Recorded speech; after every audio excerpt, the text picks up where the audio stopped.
Так приводит в порядок к очередному мотосезону своего двухколесного коня Вячеслав Саватин. Несмотря на 15-летний стаж, прежде чем выехать на дорогу, проверяет исправность техники и наличие экипировки. На мотоцикле нужно более ответственно относиться к таким вещам. И важный фактор является то, что многие не осознают реальной опасности и начинают использовать это транспортное средство как инструмент для гонок и так далее. Правила дорожного движения написаны все-таки они для всех. Ежегодно ценители скорости с нетерпением ждут, когда откроется мотосезон. Это середина мая. Новый мотосезон не за горами, а это значит, что на дорогах нужно быть бдительнее и автомобилистам, смотреть по зеркалам, включать поворотники и избегать резких маневров.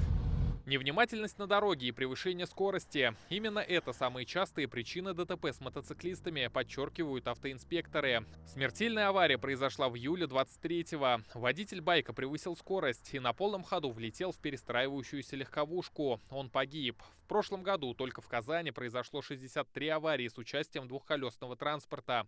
18 по вине самих мотоциклистов. Погибли 4 человека. Еще 69 пострадали. За год печальная статистика возросла в 2 раза.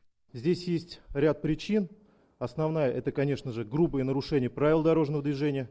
Кроме того, росту аварийности способствовали продолжительный мотосезон прошлого года, который продлился буквально с апреля по октябрь.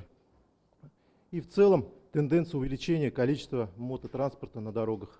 Сегодня в республике 15 тысяч мотоциклов. Зачастую нарушают неопытные водители. Трагедией едва не обернулась поездка в октябре для 15-летнего парня за рулем питбайка. Он столкнулся с легковушкой и получил травмы. Техника была подарена родителями.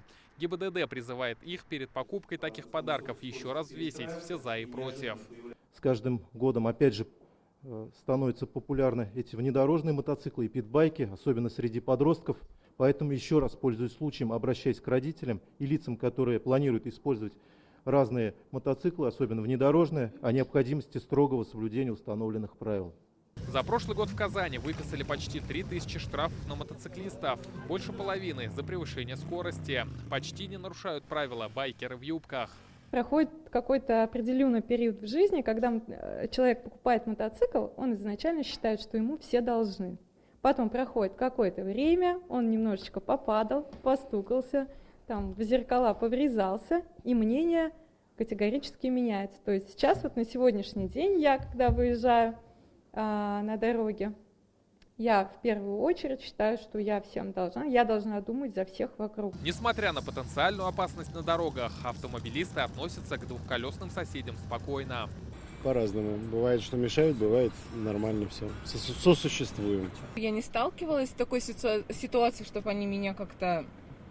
я с ними контактировала, но опасность есть, да. Потому что между рядами, когда проезжают, их не всегда видно. Переживаешь не только за себя, но и за человека, который может проехать рядом. Свой мотосезон скоро начнется и у автоинспекторов. За порядком на дорогах будут следить мотобатальоны. Рамиль Галиуллин, Адель Мендубаев, ТНВ, Казань.